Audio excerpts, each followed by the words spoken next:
Hello, I'm Alec Avtakov, and welcome to the life and times of Frederick the Great.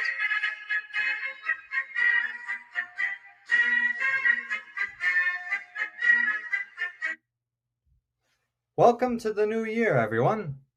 I hope you all have had a great holiday and are able to relax right now. After all, a goal of this podcast is to help those who need a 20-minute break in order to listen to some history that helps you not only sympathize with the character, but also keep it lighthearted enough to make sure I'm not boring anyone.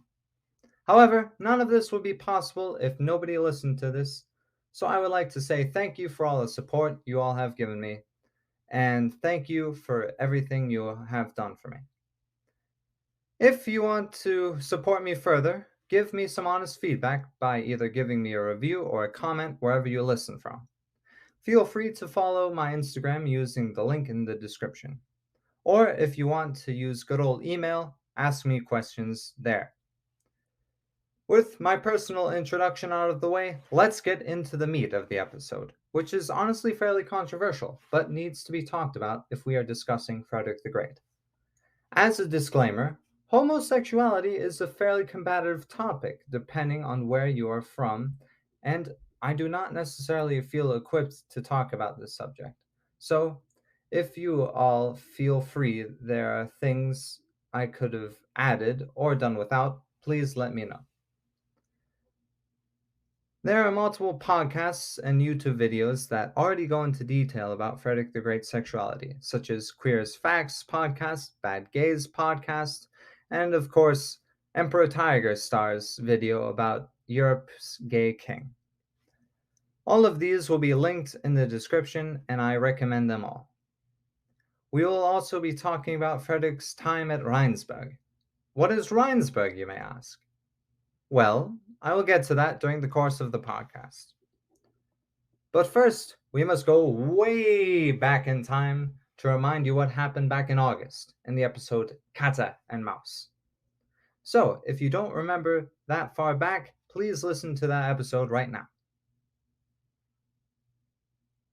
So, Frederick, as the heir to the throne and a soldier in the army, tried to escape Prussia during a trek with his father across the Holy Roman Empire, with his eventual goal being England. He, of course, failed spectacularly, and his father had his accomplice, and most likely his lover at the time, Hans Hermann von Katte, beheaded in front of Crown Prince Frederick. I shall quote myself to revisit the dramatic scene. The day had come when von Katte would be decapitated at 7 a.m. on the 6th of November, 1730. He was taken by the guards over to the center square of the fortress, where there was a small mound of sand. Frederick had his face pressed against the cell bars by two guards in order for him to watch the proceedings. Frederick yelled out to ask Katte for his forgiveness in French, and Katte also replied in French not to give it a thought. Katte knelt on the ground, took off his necktie and wig, and called out for Jesus to accept his spirit.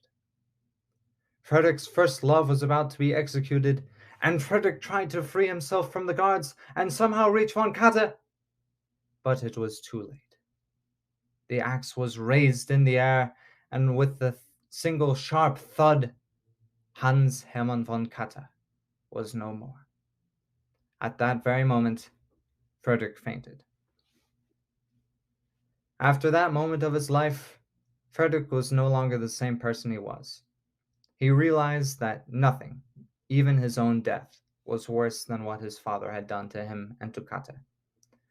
He would fall into desperation and pled for his father to forgive him.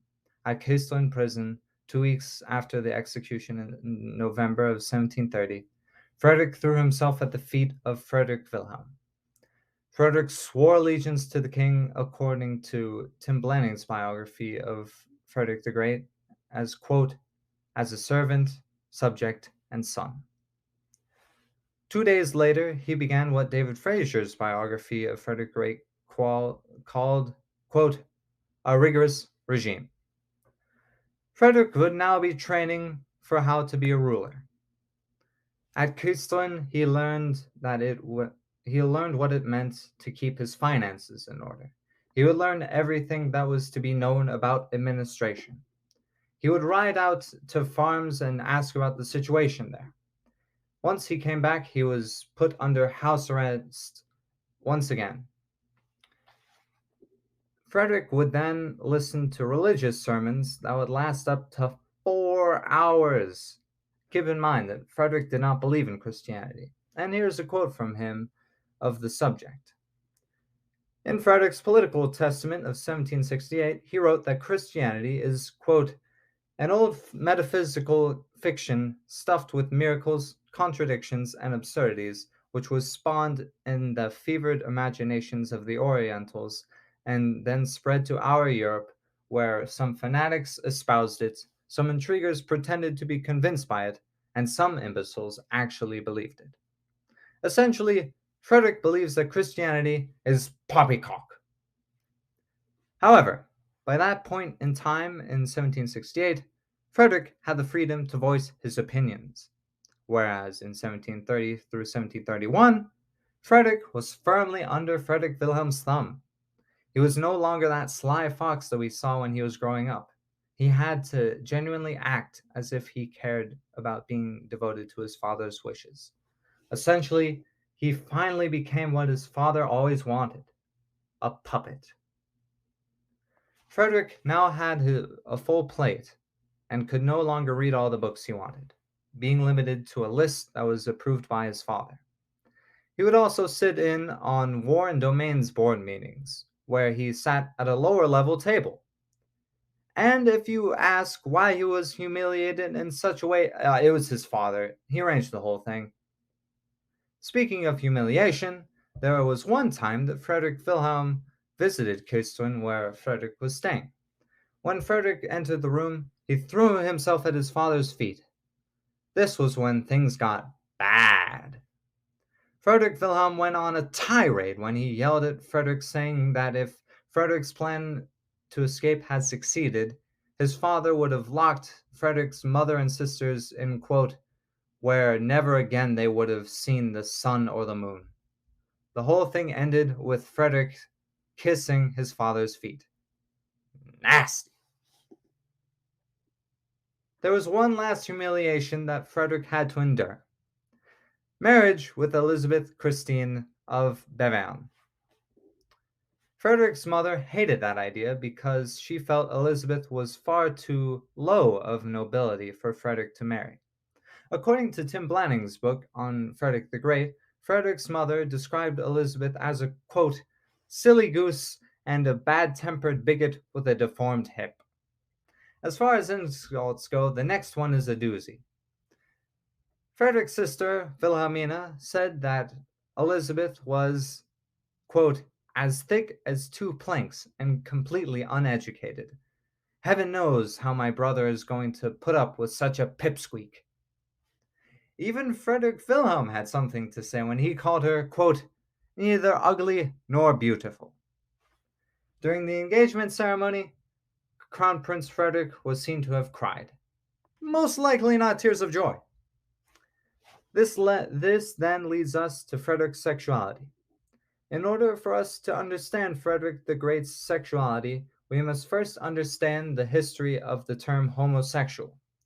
In the article Kingship, Sexuality, and Courtly Masculinity, Frederick the Great and Prussia on the Cusp of Modernity by Bodie Ashton, 1868 was the first year that the term homosexuality was used in a pamphlet about decriminalizing it. Before the pamphlet, the term homosexual did not exist. If you practice same-sex relations, then you are considered a sodomite. Practicing sodomy during the reign of Frederick Wilhelm was a crime punishable by death, and not just the instant kind of death either. There was a woman named Katharina Margareta Link who dressed as a man to marry a woman, and she was put to death by King Frederick Wilhelm. I will spare you the grisly details. So, when Crown Prince Frederick was being interrogated by his father, and one of the questions for Frederick was, did you seduce Katte or did Katte seduce you? It is not clear if Frederick Wilhelm meant it in a sexual way.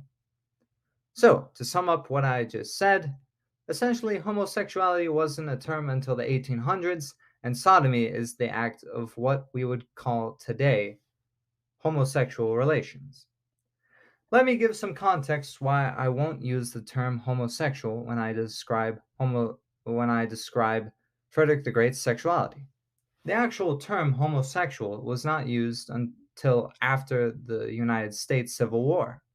According to that article by Bodie Ashton, he writes, quote, "The very term homosexuality and its implications were first expostulated by the German-Hungarian doctor Karl Marita Kertbeny in an 1868 pamphlet aimed at decriminalizing same-sex relations. Kertbeny's contemporary, the Bavarian lawyer Karl Heinrich Ulrichs, also campaigned for the normalization of same-sex relations.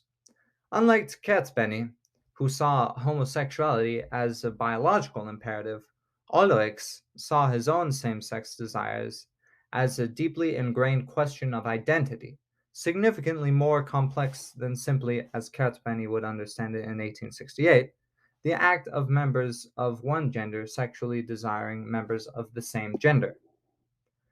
When I first heard that homosexuality as a term was not as old as Karl Marx, I was fairly astonished, as I am sure many of you are. With the science of sexuality in its infancy in the 19th century, the ways people identified themselves in the 18th century were different. People that we would consider gay today were considered sodomites. So, why do we think Frederick the Great was most likely a sodomite? Well, there are erotic letters and poems that we know Frederick wrote, and I will not read them today, but you are free to look them up. And in Tim Blanning's book, he references Reinhard Alling's answer to the question of Frederick's sexuality. He writes, "Was Frederick gay? There was no reasonable doubt. My opinion is that Frederick was gay, but I want you to form your own opinions on the matter. However, there is evidence that Frederick did have some heterosexual activity as well. According to Tim Blanning's biography of Frederick the Great, Frederick wrote 7 letters to a lady between 1731 and 1732, one of which I will read an excerpt. Accept, madam, a heart that is too tender, which impatiently awaits your permission to lay before you its sweet submission, and which until now has hesitated to do so. I count the minutes, until I can receive from you the decision that will determine my actions." Well, anyway, spoiler alert, Frederick did not have a good relationship with his wife and ended up never having children. Not a surprise there, but I still gotta say it. But when Frederick first met her, it wasn't as bad as he thought it would be. Frederick wrote she was, quote, "not as bad as I had expected and had been led to believe." But because she was Frederick Wilhelm's choice, and not his own, Frederick would never love her, or even be friends with her. They were engaged 18 months before they were married. Frederick even considered committing suicide by shooting himself rather than marry. Frederick even wrote a letter to his father's minister, Grumkau, after he received a gift from his fiancée. Frederick said, quote, "My princess has sent me a snuff box, which arrived broken, and I'm not sure whether this symbolizes her virginity, her virtue, or her as a whole person." Ouch, Frederick, that's harsh. There is apparently hardly any evidence of what happened after the wedding, but Frederick's first instinct was to write a letter to his older sister, Wilhelmina, and he wrote, "Thank God that's over." Again, Frederick, why you gotta be so harsh? To make a long story short, Frederick despised his wife with a passion. However, there was a man who was considered Frederick's favorite in his social circle. I'm going to read a quote from the autumn of 1739. Quote, "The first valet of the Crown Prince, Frederick, Michael Gabriel Fredersdorf, is a tall, handsome man who is clever, shrewd, courteous, considerate, skillful, and adaptable, with an eye for the main chance, but also generous. I believe he will have a leading role to play someday. Fredersdorf was a former musketeer, and he was the son of a musician. What did Frederick's wife think of his new favorite? She was flabbergasted that a man, quote, from the back end of Pomerania was able to be the king's right hand man. It is likely that the relationship was more than platonic, and was more like a pair of husbands. The last thing I would like to leave you with is Frederick's time in his abode at Rheinsburg. Rheinsburg is, quote, in 1733, the year of his marriage, Frederick Wilhelm gave him the estate of Rheinsburg, 15 miles north of his headquarters at Neuopen, and he made it his home. This was according to David Fraser. Also, according to David Fraser, this time for Frederick was one of the happier moments of his life. The Schloss, as it is called in German, resides next to the Grünerich See, in the middle of an oak forest. The exterior looks a little something like this. The brick roof are atop the tan stone structure that makes up the majority of the castle. The front garden falls right into the lake, and on the clear days, one can look at a mirror image of the Rheinsburg Palace on the lake. The interior stuns you with a checkerboard floor pattern and gold leaf on the ceiling. In one of the rooms, there is a painting of King Frederick Wilhelm that seems to stare directly into your soul, as the baby blue walls surrounding the painting seems to calm the intensity of Frederick Wilhelm's mighty stare. One of Rheinsburg's tower housed a library full of nearly 4,000 volumes. From Rheinsburg, Frederick began his correspondence with Voltaire, a scoundrel of a man, yet brilliant in his own right. By the way, Voltaire will be getting his own special episode or two later down the line. Anyway, Frederick's mind began to wander from philosophy to music and to foreign affairs while he was at Rheinsburg. Frederick then wrote a letter whose contents will grow to be extremely prophetic in the coming years. Frederick wrote, quote, "A king of Prussia must take great care to maintain good relations with his neighbors. And since his lands cross Europe diagonally, cutting it in two, it follows that he must develop understanding with all kings, since he can be attacked from multiple directions. In this situation, he would be deficient in imagination simply to let matters rest there. If one does not advance, one retreats. If one does not advance, one retreats."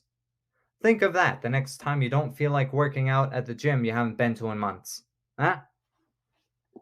Anyway, thank you all for your patience in waiting for me to publish this. The goal was to get this done in early January, but as you see, I kind of failed. So, there you have it. The rebirth of Frederick's reputation in the eyes of his father, a horrible mismatch that was Frederick and his wife, and the palace that sits along the lake. All of this is leading to something that Crown Prince Frederick has been waiting for his whole life. In the words of Lion King, "Oh, I just can't wait to be king." See you later.